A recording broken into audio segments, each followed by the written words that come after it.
Connected to the quake here in Utah 2 weeks ago. Floors, walls, our chandeliers shaking. Tobin says the West Coast is being pulled north and compressed.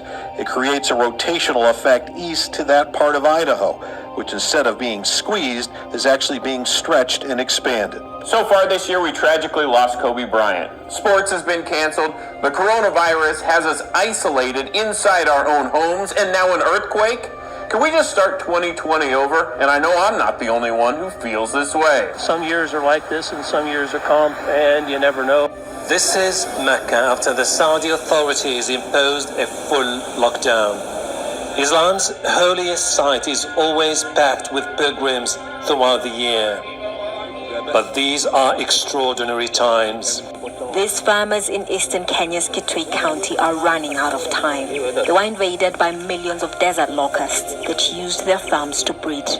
Now their hoppers are about to mature, and if the farmers don't kill them all before they develop wings, then this second generation of locusts that have already devoured tens of thousands of hectares of vegetation across East Africa will cause even more devastation. Although locust invasions are nothing new, it's been decades since swarms of this size were seen in many affected countries. Nastua tu kwa sababu hatujaona manini kama hii. Na tena ukiingia kwa miti kama hii anamaliza nyasi mpaka hata unastuka kitu kiendelea kwenda mbele atamaliza nini nyasi zaidi. The swarms in Kenya will be moving north.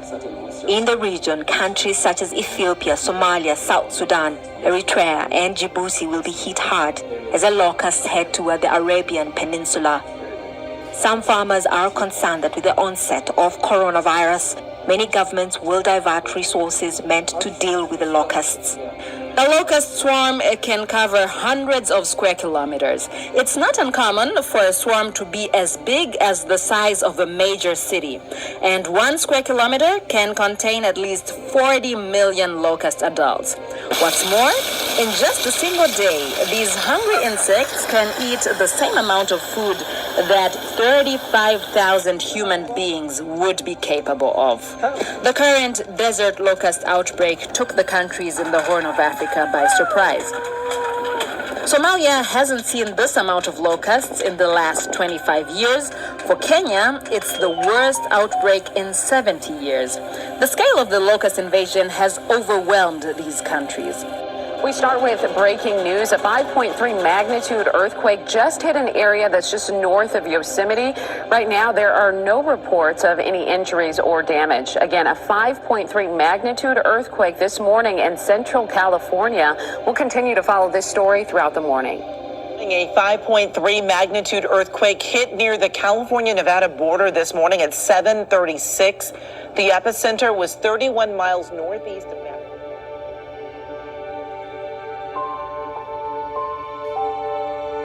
More than a week after the Magna earthquake, aftershocks are still shaking the Salt Lake Valley. Just this morning, there was a pair of magnitude 3 aftershocks.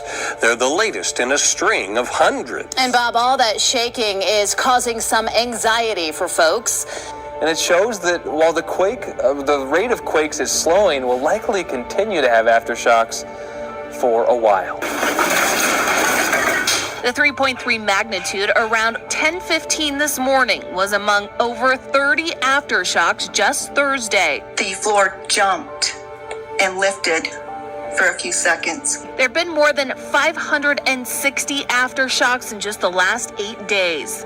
Most are too weak to be felt, but the 32 that reached a magnitude 3 or higher, definitely very nerve-wracking. Thursday's quakes moved east and closer to the surface, according to Keith Coper, who says it's common to feel on edge. Heightened anxiety can also cause so-called phantom quakes, when you feel shaking without an actual earthquake. Coper says it's all to be expected. That's creepy, right?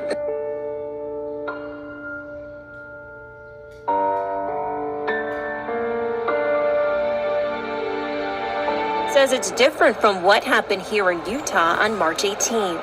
That was a magnitude 5.7, and that was what we call a normal earthquake, and that's where you have the earth being stretched apart. Who felt the shaking from that earthquake all the way down here in Utah are now wondering if the Idaho earthquake is somehow related to the earthquake we had 2 weeks ago in Magna. 2 earthquakes, just a matter of weeks apart. And he says the 2 earthquakes are not related. He says it's sort of a coincidence. Make sure you look up tonight because it's expected to be the biggest and brightest supermoon of the year. The supermoon happens when there's a full moon that's closer to the Earth than it's normally.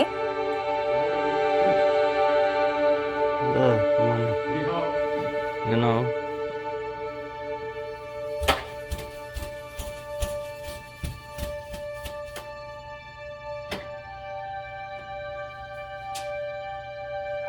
It's one of the world's largest coral systems, made up of nearly 3,000 separate reefs and 900 islands.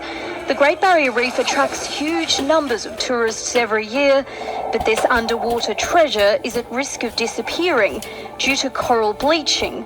Over the past 2 weeks, James Cook University has surveyed more than 1,000 reefs. It found they were severely bleached in all 3 regions of the system and says it's more widespread than ever before.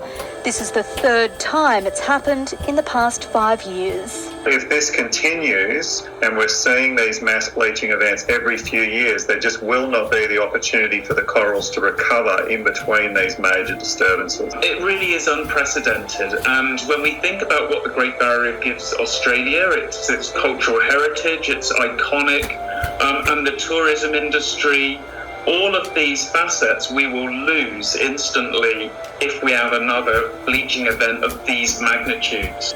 The reef is highly vulnerable, not only to warming temperatures, but also pollution and coastal development. Of course, severe drought is intensifying bushfires. Rain, and more rain. After an unusually dry January and February, Southern California has been pummeled by a series of spring storms in late March and April.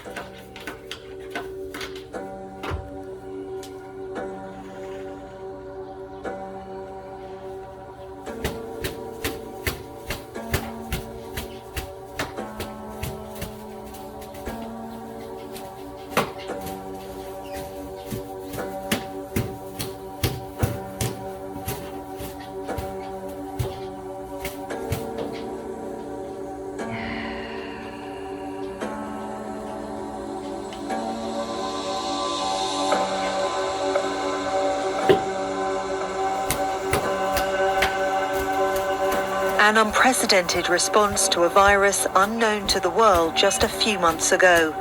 Now on nearly every continent, country and street. It's been called the crossroads of the world, but these days, no one is going anywhere. New York, the center of American culture and commerce. Even the famously busy Grand Central Station is eerily quiet. During normal times, 750,000 people would pass through here each day. Italy ordered a national lockdown. 2 days later, the World Health Organization made a rare declaration. We're deeply concerned both by the alarming levels of spread and severity and by the alarming levels of inaction. Most governments have decided, for now at least, drastic measures are necessary to save lives, no matter the cost. Many have implemented unprecedented lockdowns to slow the spread of the virus so healthcare systems aren't overwhelmed. Scientists say we're in uncharted territory.